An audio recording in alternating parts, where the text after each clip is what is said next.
Hello, I'm Thomas Reiner, the Lean Farmer, and welcome to another short video from Farming Outside the Box.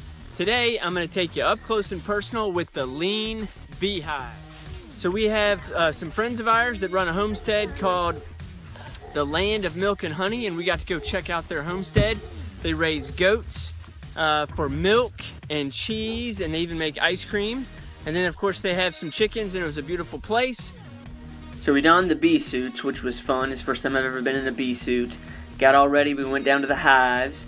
And honey harvesting season is over, but I'm going to still show you the two different processes, and we'll get up close and personal with each of the hives. This is a Langstroth hive. This hive design is literally like 150 years old. There hasn't been any new designs for the most part. This is what everybody uses.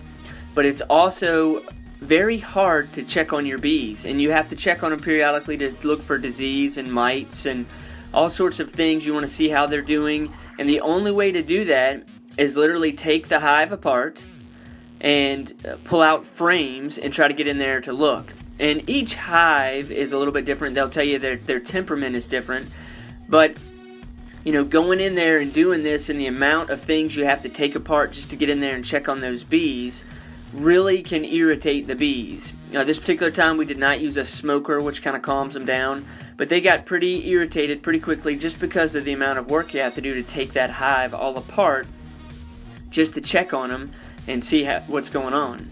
And to harvest it, you have to pull out the frames, and then there's all sorts of processing steps you got to go through. You got to scrape the bees off the frame, and then just tons of work is involved in actually harvesting that honey.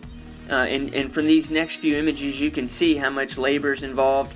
And frankly, it kind of just creates a big mess, and there's lots of waste in this process of motion, over processing, you name it. But a lot you have to go through to get it from a Langstroth hive. The Flow Hive is what I consider the lean beehive. And so to check on your bees and see what's going on and see if they're having any trouble, it's pretty easy. You just pop this side panel off right here, and you can get right in there and look at the side of your frames and check on the bees and see what's going on. You know, do you have honey? Do you not have honey? How much honey do you have? And you can do all of this without really irritating the bees. And then you can also get another look at your bees through the side here, and you can see how they're doing. You can check on their health. You can see the individual combs and what they've got going on. And then that panel just snaps right back on. It's very easy to do. And then if you need to get in there and check on your bees a little bit more, you don't have to do it as much because you have those windows. But if you do, it's still easy to open up the Flow Hive and get in there. And that was pretty exciting when that little panel popped. They all got a little excited about that.